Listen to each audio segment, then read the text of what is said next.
اختبار تمثيل لام صاحب واقعة محل الكشري في فيلم بطولة رانيا يوسف. وصل منذ قليل محمد صاحب واقعة كشري التحرير ومتصدر ترند المصري كواليس تصوير فيلم التاروت بطولة رانيا يوسف وسمي الخشاب. وأكد صناع الفيلم أن محمد صاحب واقعة كشري التحرير في التصوير اليوم لعمل اختبار تمثيل أمام الكاميرا، فإن جاد التمثيل سوف يستعين بأغنيته مع عصام شعبان عبد الرحيم ضمن أحداث الفيلم. وأكد صناع الفيلم أن قرار مشاركته في الفيلم حتى الآن غير مؤكد، ويتوقف على اقتناع المخرج إبرام نشأت بشخصيته أمام الكاميرا.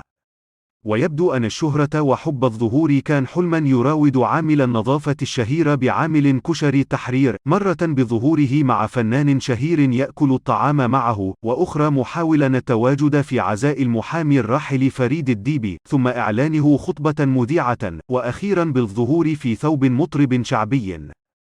صاحب واقعة كشري التحرير يتجه للغناء الشعبي، متلونا مع كل شخص يظهر معه، تارة يظهر عامل النظافة بقميص رسمي، وأخرى ببدلة حمراء، وبداية الجدل الأخير ترجع إلى تداول صورته مع المطرب الشعبي عصام شعبان عبد الرحيم يحتضنه ويضحكان معا مرتديا بدلة باللون الأحمر. وكشف المطرب الشعبي عصام شعبان عبد الرحيم تفاصيل هذا التعاون عبر أغنية سيتم طرحها قريبا، من كلمات إسلام خليل وألحان عصام شعبان، وغناء محمد وعصام. ونشر عصام عبر حسابه: انتظروني عصام شعبان عبد الرحيم ومحمد عامل النظافة واسم شهرته الجديد محمد الجدع، في غنوة جديده اسمها الززا وأجري.